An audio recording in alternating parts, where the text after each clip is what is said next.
തള്ളവിരലിനും ചൂണ്ടുവിരലിനും ഇടയിലൂടെ ഒരു ചെറിയ ദ്വാരമുണ്ടായി. ആ ദ്വാരത്തിലൂടെ എല്ലാ തിങ്കളാഴ്ച രാവിലും എനിക്ക് ശുദ്ധമായ വെള്ളം കുടിക്കാൻ കിട്ടാറുണ്ട്. അതെന്താണെന്നറിയുമോ?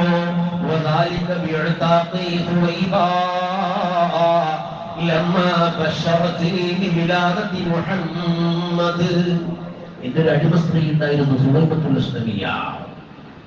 എന്റെ അടിമ സ്ത്രീയായിരുന്നു, ദാസിയായിരുന്നു സുവൈബ.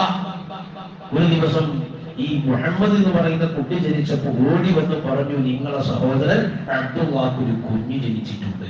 അതൊരു സന്തോഷമുള്ള വർത്താനാണല്ലോ, കാരണം ബാപ്പ നേരത്തെ മരണപ്പെട്ടു പോയില്ലേ. നിങ്ങളെ സഹോദരൻ അബ്ദുള്ളാഹ്ക്ക് ഒരു കുഞ്ഞ് ജനിച്ചിട്ടുണ്ട് എന്നുള്ള വാർത്ത കേട്ടപ്പോ